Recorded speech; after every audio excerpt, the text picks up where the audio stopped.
എടോ ജയിലുകളൊക്കെ താൻ പിടിച്ച ഗുണ്ടകളെ കൊണ്ട് ഫുള്ളാ. 3 സെൻട്രൽ ജയിലുകളിലും ഹൗസ്ഫുൾ ബോർഡ് എഴുതി തൂക്കിയിട്ടിരിക്കുക. ആ ഗുണ്ടകൾക്കൊക്കെ ഉണ്ട കൊടുക്കാൻ തന്റെ അച്ഛൻ കട്ടുണ്ടാക്കിയ കാശ് കൊണ്ടുവരോ?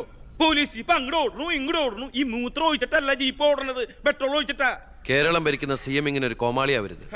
അതേടാ, ഞാൻ കോമാളിയാ, സർക്കസിലെ കോമാളി. നീയല്ലേ ഇപ്പൊ എന്റെ റിംഗ് മാസ്റ്റർ. നീ ഇങ്ങോട്ട് ചാടാൻ പറഞ്ഞാൽ ഇങ്ങോട്ട് ചാടും, അങ്ങോട്ട് ചാടാൻ പറഞ്ഞാൽ അങ്ങോട്ട് ചാടും. ഒരു ദിവസം എല്ലാം കൂടി എന്റെ കയ്യിൽ നിന്ന് പോട്ടോ. നിന്റെ ഭരണപരിഷ്കാരങ്ങൾ ഇവിടെ നടപ്പാക്കണമെങ്കിലേ ഫണ്ട് വേണം, ഫണ്ട്. നിനക്കറിയോ, ഖജനാവിൽ ഇന്നാള് ഞാൻ കൈയിട്ട് നോക്കിയപ്പോഴേ കാലി. MLA മാർക്കും മന്ത്രിമാർക്കും അടുത്ത മാസം ശമ്പളം കൊടുക്കണമെങ്കിലേ ADB-ന്നോ വേൾഡ് ബാങ്കിന്നോ ലോൺ എടുക്കണം. അതറിയോ? ഇതാണോ പ്രശ്നം? ഖജനാവ് നിറയ്ക്കാൻ വേണ്ടി ഒരു ബാങ്കിൽ നിന്ന് ലോൺ എടുക്കണ്ട. നമ്മുടെ ഈ സംസ്ഥാനത്ത് തന്നെ ഒന്ന് ശ്രമിച്ചാൽ മതി. എന്നാ നീ പോയി ശ്രമിക്കേ. സാറിന്റെ ഈ പെർമിഷൻ മാത്രം മതി സാർ. Thank you sir. ദേ പോണു എന്ത് മാരണാവോ ഉണ്ടാക്കി കൊണ്ടുവരാൻ പോണേ. ഈ കസേര പോകുന്നതോ തോന്നണേ.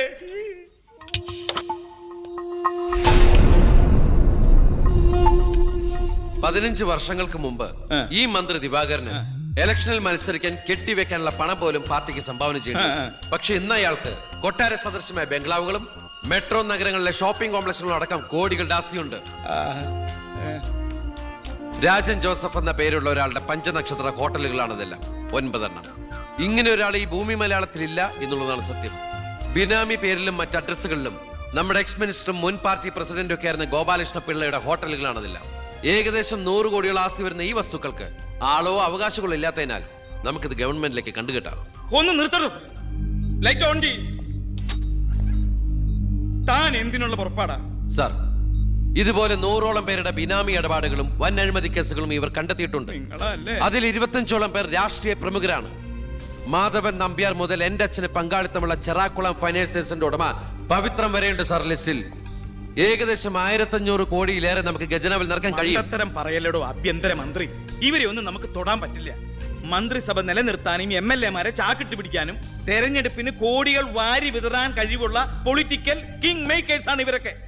എന്തായാലും ഇവർക്കെതിരെ ആഞ്ഞടിക്കാൻ തന്നെയാണ് എന്റെ തീരുമാനം. ആഞ്ഞടിക്കാൻ നീ ആരാ? കൊടുങ്കാറ്റോ അതോ കത്രീനയാ? സാർ, ഞാൻ പറയുന്നത് എന്താന്ന് വെച്ചാല്, നീ എന്ത് പറഞ്ഞാലും അത് നടക്കില്ല. കോടതിയും നിയമവും മന്ത്രിസഭയും ഒക്കെ വിലക്ക് വാങ്ങാൻ ആസ്തിയുള്ളവരായിട്ട് ഒരു ഏറ്റുമുട്ടൽ ഞാൻ സമ്മതിക്കില്ല. വേണ്ട. സാറിനൊരു കാര്യം അറിയോ? നമ്മുടെ കേരളം ഭരിക്കുന്ന മുഖ്യമന്ത്രിക്ക് എത്ര കോടികളുടെ ആസ്തിയുണ്ടെന്ന്? തമിഴ്നാട്ടിലും കർണാടകത്തിലും ഒക്കെ ആയിട്ട് എത്ര ഏക്കർ ഭൂസ്വത്തുണ്ടെന്ന്? ഒരു ദരിദ്ര കുടുംബത്തിൽ ജനിച്ച് ഇപ്പൊ കോടീശ്വരനായി ജീവിക്കുന്ന ആ മുഖ്യന്റെ കഥ ഞാനൊന്ന് വിവരിക്കാം സാർ. Lights of. എന്ത് സാറിന് കാണണ്ടേ? നിർത്തടോ. കേരളം ഭരിക്കുന്ന ആ മുഖ്യമന്ത്രി ഞാനല്ലേ. ഞാനിപ്പോ എന്താ ചെയ്യണ്ടേ? അയ്യർ സാറേ, സാർ അതുകൊണ്ട് കൊണ്ടുപോവാ.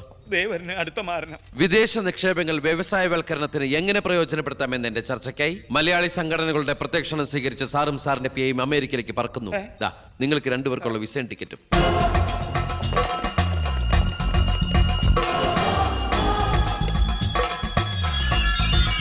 ദിവാകരൻ സാറിന് കൂടുതലായിട്ട് എന്തെങ്കിലും പറയാനുണ്ടോ? എല്ലാം നോട്ട് ചെയ്തോളൂ. കിഴപ്പള്ളി സാർ ഒന്ന് സൈൻ ചെയ്യണം. Pratap, take it sir.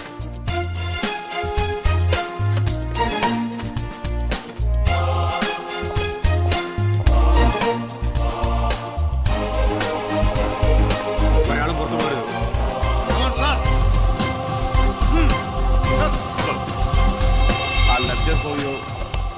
Mister Pavithran, we want search your office. എന്താ ഇതാ search warrant. Take a lock. ആ ലോക്കറിന്റെ കീ എടുക്ക്. ലോക്കർ തുറക്ക്.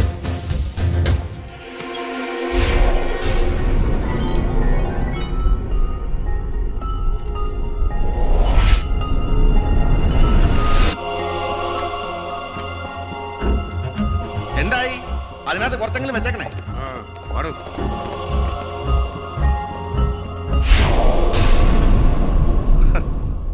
ഞാൻ ഒരു കാര്യം പറഞ്ഞേക്കാം. എന്തൊക്കെയായാലും ആഭ്യന്തരം രാജിവെക്കണം. 5 or 6 കോടി എഴുന്നിട്ടാണ് പ്രതിപക്ഷത്തുള്ള ഏതെങ്കിലും ഒരു ഘടകകക്ഷിയെ KDF-ൽ ചേർത്ത് എണ്ണം തയ്ക്കണം. എന്നിട്ട് അവനെ പുകച്ച് പുറത്ത് ചാടിച്ചോടിക്കണം. അതിന് കാശ് എവിടോ? മർമ്മം നോക്കിയല്ലേ അവൻ കുത്തിയിരിക്കുന്നത്. വിഷം മേടിക്കാൻ പോലും കാശില്ലാത്ത അവസ്ഥയാ. എല്ലാം തൂത്തുവാരി ഖജനാവ് നിറച്ചിരിക്കല്ലേ അവൻ. എന്റെ 10 കോടി രൂപയല്ലേ പോയത്. ആ ഗോപാലകൃഷ്ണനായിട്ട് സ്വത്ത് മുഴുവൻ കണ്ടുകെട്ടി. ഒന്ന് പതുക്കെ പറയടോ. പുറത്ത് കേട്ടാല് പിടിച്ചകത്താക്കും. കള്ളപ്പണമാ. അവനെ അങ്ങ് തട്ടിക്കളഞ്ഞാ പോരെ. അതിന് പറ്റിയ വാടക ഗുണ്ടകൾ പോലും ഇന്ന് കേരളത്തിലില്ല. എല്ലാത്തിനും പിടിച്ച് അകത്താക്കില്ലേ. ഇനി ഇപ്പൊ ആരെങ്കിലും പുറത്തുനിന്ന് ഇറക്കിയാൽ തന്നെ അവരെയും പിടിച്ച് അവന്റെ പോലീസ് വെടിവെച്ചു കൊല്ലും. ആ വഴിയൊന്നും അത്ര എളുപ്പമല്ല. അവന് അവന്റെ ചിഹ്നത്തിന്റെ സ്വഭാവ സിംഹത്തിന്റെ. കാട്ടിൽ ആനയുണ്ട്, പുലിയുണ്ട്, കഴുതുണ്ട്. പക്ഷെ ആരാ കാട്ടിലെ സിംഹം? സിംഹം. അവൻ ആനയുടെ മഷിഷ്കം വരെ കേറിയിരിക്കും. ഓ അതൊന്നും നെറ്റിന്ന് മലയാളത്തിൽ പറഞ്ഞാൽ പോരോ. അയ്യ, അതൊക്കെ വിദ്യാഭ്യാസം ഇല്ലാത്ത ആൾക്കാർ പറഞ്ഞതാണ്. വിദ്യാഭ്യാസമുള്ളവർ പറയും മഷിഷ്കം. അമേരിക്കയിലേക്ക് ലൈൻ പോണു. സിഎമ്മിന്റെ മൊബൈൽ റിംഗ് ചെയ്യുന്നുണ്ട്. ഹലോ ഹലോ ഹലോ കട്ടായി. എന്റെ മൊബൈലിൽ നിന്ന് വിളിക്കാം. ഞാൻ ഇന്നലെ കൂടി വിളിച്ചല്ലേ ഉള്ളൂ. ഒറ്റക്കുഴിയാണ്. ഹലോ, നിങ്ങൾ ക്യൂബിലാണ്? ഇല്ല, സത്യമായിട്ടില്ല. നിങ്ങൾ ക്യൂബിലാണ്. ദയവായി ഒരാഴ്ച കഴിഞ്ഞ് വിളിക്കുക. ശരിയാ, ക്ഷമിക്കണം. നമ്മൾ ക്യൂബിലാണ്, ഒരാഴ്ച കഴിഞ്ഞ് വിളിക്കാൻ. ചേടാ നമ്മൾ ക്യൂവിലാന്ന് അമേരിക്കയിൽ എങ്ങനെയായിരുന്നു? ഏടോ, അമേരിക്ക വളരെ വലുതായി പോയില്ലേ? അവരെ മറ്റേ സുനാപ്പി വെച്ച് നോക്കിയാണ്. അവൻ രാഷ്ട്രീയ ആചാര്യന്മാരെ പോലും കളി പഠിപ്പിക്കുകയല്ലേ. അവനെതിരായി KDF-ന്റെ എല്ലാ MLA-മാരും തിരിഞ്ഞു കഴിഞ്ഞു. ഇക്കണക്കിന് പോയാൽ ഈ മന്ത്രിസഭ താഴെ വീഴും. പ്രതിപക്ഷം ഭരണപക്ഷത്തിന്റെ തകർച്ച കണ്ട് മിണ്ടാതിരിക്കോ? അവനെന്ന് പത്രക്കാരോട് പറഞ്ഞില്ലേ, അച്ഛൻ നിരപരാധിയാണെന്ന് കോടതിയിൽ തെളിഞ്ഞാൽ പാർട്ടി ആവശ്യപ്പെട്ടാൽ മന്ത്രിസ്ഥാനവും MLA സ്ഥാനവും രാജിവെച്ച് അച്ഛന് വീണ്ടും അവസരം നൽകുമെന്ന്. അതിൽ പിടിക്കണം. പാർട്ടി ആവശ്യപ്പെടണം, അവനെ കൊണ്ട് രാജിവെപ്പിക്കണം. അതിന് അച്ഛൻ ഈ കേസ് ജയിക്കണം. അച്ഛന്റെ പേരിലുള്ള മണിമലയാർ കേസ് തള്ളിപ്പോയതുപോലെ ഈ കൊലക്കേസും തള്ളിപ്പോകും. ഈ കേസ് ഞാൻ ജയിപ്പിക്കും. അച്ഛന് വേണ്ടി ഞാൻ എന്തും ചെയ്യും.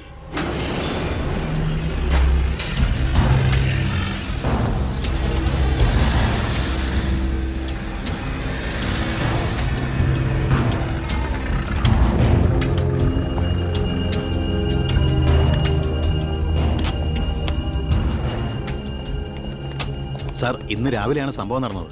രാഷ്ട്രീയ വാക്കുതർക്കം മൂത്ത് സഹതടവുകാരൻ വെട്ടൂർ ശിവനെ കുത്തിക്കൊല്ലുകയായിരുന്നു സാർ. കൂർത്ത കമ്പി ഉപയോഗിച്ചാണ് പ്രതി കൃത്യം നടത്തിയത്. പ്രതിയെ കോടതിയിലേക്ക് കൊണ്ടുപോയിട്ടുണ്ട് സാർ.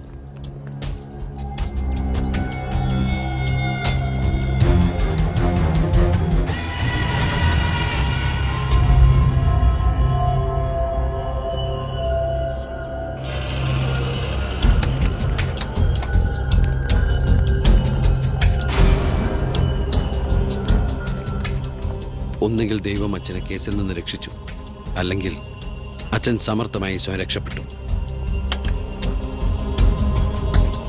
പ്രസാദ് വധക്കേസിൽ ഒന്നാം പ്രതി കൊല്ലപ്പെട്ട സാഹചര്യത്തിലും രണ്ടാം പ്രതിക്ക് ഒന്നാം പ്രതിയുമായുള്ള ബന്ധം സംശയാതീതമായി കോടതിക്ക് മുമ്പാകെ തെളിയിക്കാൻ പ്രോസിക്യൂഷന് കഴിയാത്തതിനാലും രണ്ടാം പ്രതി ബാലഗംഗാധര മേനോനെ കോടതി നിരുപാധികം വിട്ടയക്കുന്നു.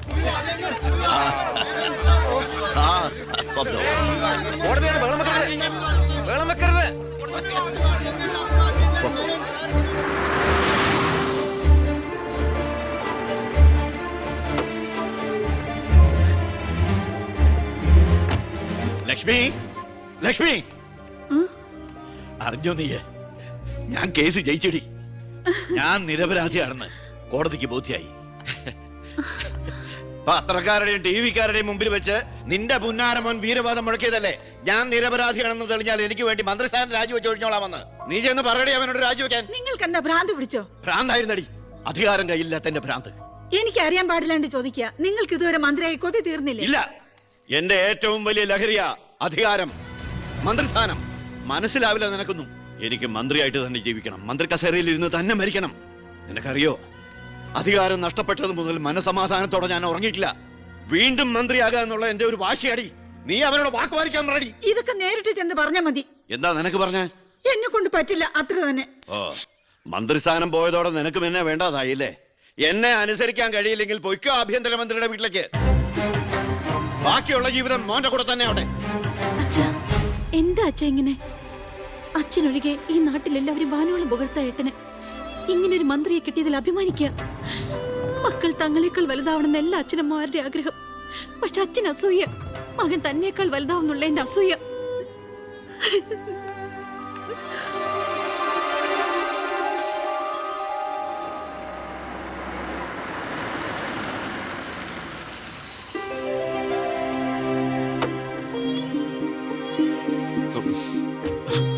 അമ്മേ, ശാരി, ഇത് ആരാ വന്നിരിക്കുന്നത് നോക്കിയേ. വാമേ, അമ്മേ, നീ പോയൊരു ചായ ഉണ്ടാക്കി കൊണ്ടുവാ. നിന്റെ കൈപ്പുണ്യം അമ്മ അറിയട്ടെ. വാമേ, അമ്മയ്ക്ക് ഇങ്ങോട്ട് വരാൻ അച്ഛൻ പെർമിഷൻ തന്ന നിലയ്ക്ക് അമ്മയുടെ ഈ വരവിന് എന്തോ ഒരു ലക്ഷ്യമുണ്ടല്ലോ. എന്താ അമ്മയുടെ മുഖത്തിനൊരു വാട്ടം? ഇത് സന്തോഷിക്കേണ്ട സമയമല്ലേ? അച്ഛനാണെങ്കിൽ കേസെല്ലാം ജയിച്ചു, മകനാണെങ്കിൽ ഹോം മിനിസ്റ്റർ. ഞാൻ മാറി താമസിക്കുന്നു എന്നതൊഴിച്ചാൽ വേറൊരു പ്രശ്നവും ഞാൻ അമ്മയെ കാണുന്നില്ല. പറയമ്മേ, എന്താ പ്രശ്നം? എന്തിനാടാ നിനക്ക് ഈ മന്ത്രിസ്ഥാനം? നീ രാജിവെക്കണം. അപ്പോ അച്ഛൻ ഇതിനാണ് അമ്മ ഇങ്ങോട്ട് അയച്ചത്? നിന്നോട് യാചിക്കാൻ വേണ്ടിയാണ് ഞാൻ വന്നത്. അമ്മ എന്ത് പറഞ്ഞാലും ഞാൻ ഇതുവരെ അനുസരിച്ചിട്ടേ ഉള്ളൂ. പക്ഷേ ഈ കാര്യത്തിൽ അമ്മേനോട് ക്ഷമിക്കണം. ഇപ്പൊ ഞാൻ അമ്മയെ അനുസരിച്ച അത് എന്നെ ജയിപ്പിച്ചു വിട്ട ജനങ്ങളോട് ഞാൻ ചെയ്യുന്ന വഞ്ചനയായിരിക്കും. അത് തന്നെയല്ല, തുടങ്ങി വെച്ച ഒരുപാട് കാര്യങ്ങൾ എനിക്ക് പൂർത്തീകരിക്കാനുണ്ട്. അതുകൊണ്ട് തൽക്കാലം എനിക്ക് രാജിവെക്കാൻ നിർവാഹമില്ലെന്ന് അമ്മ ചെന്ന് അച്ഛനെ പറഞ്ഞ് മനസ്സിലാക്കണം. കുടുംബ ബന്ധങ്ങൾ മറന്ന് നീ മന്ത്രിയായിട്ടിരുന്ന നാട് നന്നാക്ക്. അച്ഛനും അമ്മയും നിനക്ക് വേണ്ടല്ലോ. അമ്മേ, ഞാൻ പറയുന്നത് നീ എന്നോട് മിണ്ടണ്ട.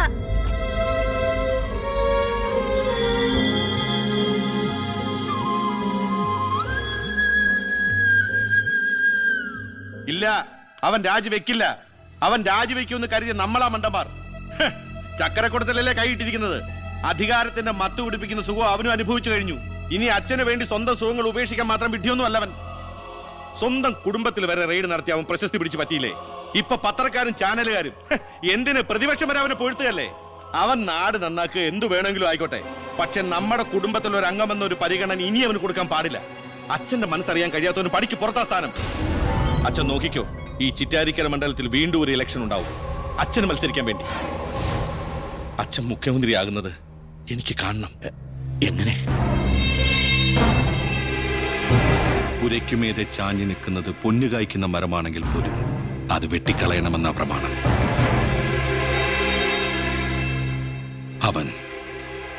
അവൻ ഇല്ലാതാകണം.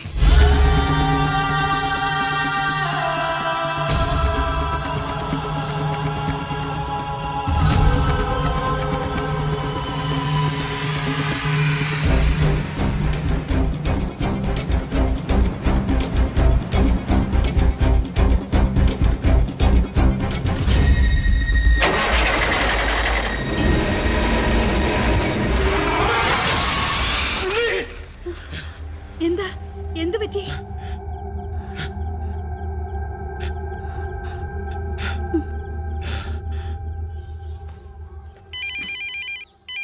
ഞാൻ എടുത്തോളാം. ഹലോ ഉണ്ണി, ഉണ്ണി, ഉണ്ണി, നീ എന്താടാ ഒന്നും ഉണ്ടാത്ത്? അച്ഛാ,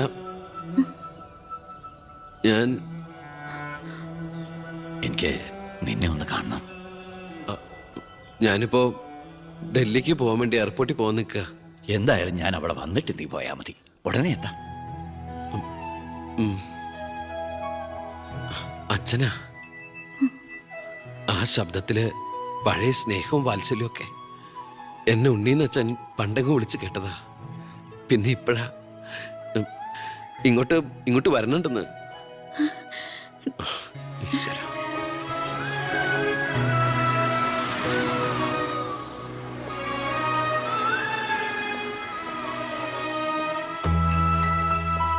ഞാൻ കാരണം നിന്റെ യാത്ര ബുദ്ധിമുട്ടായി അല്ലേ? ഇല്ല, ഞാനത് അടുത്ത ഫ്ലൈറ്റിനാക്കി. ഓഹോ, വരൂ അച്ഛാ. പെട്ടെന്ന് കാണണമെന്ന് പറഞ്ഞപ്പോ നീ ഒന്ന് പകച്ചു. ഇനി എന്തിനുള്ള പുറപ്പാടാണോ എന്ന് ഓർത്തല്ലേ? അച്ഛൻ ഇനി ആർക്കും ഒരു തലവേദനയാവില്ല മോനെ. ചെയ്തു കൂട്ടിയതൊക്കെ തെറ്റാണെന്ന് മനസ്സിലാക്കാൻ വൈകി. ശ്രമിച്ചില്ല. അധികാരത്തിന്റെ ലഹരിയിൽ പായായിരുന്നു ഇത്രയും കാലം. പ്രായമാകുന്നോറും കുട്ടികളുടെ മനസ്സാവുമല്ലേ? എന്ത് കണ്ടാലും സ്വന്താക്കണം എന്നൊരു മോഹം. എന്താ ഇപ്പൊ ഇങ്ങനെയൊക്കെ?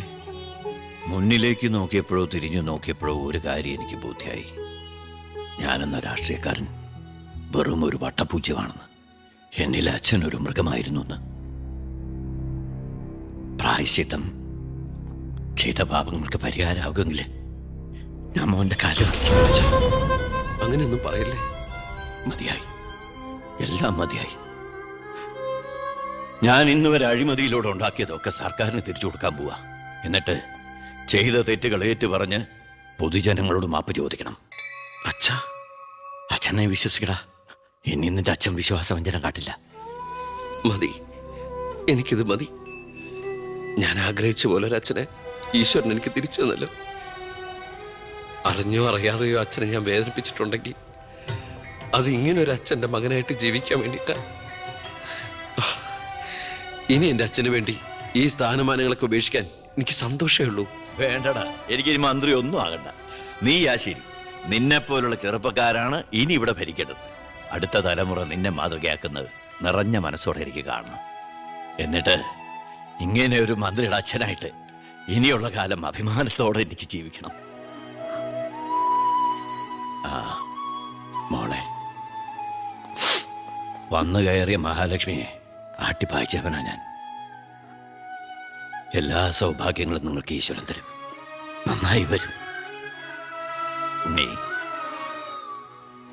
ഇപ്പൊ എനിക്ക് മനസ്സിന് എന്തൊരു സ്വസ്ഥതയാണെന്നറിയൂടാ. ഇനി എനിക്കെല്ലാം മറന്ന് സമാധാനമായിട്ട് ഉറങ്ങണം. വരട്ടേടാ.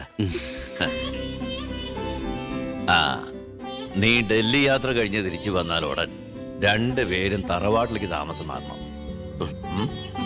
മറ്റേ മോളെ,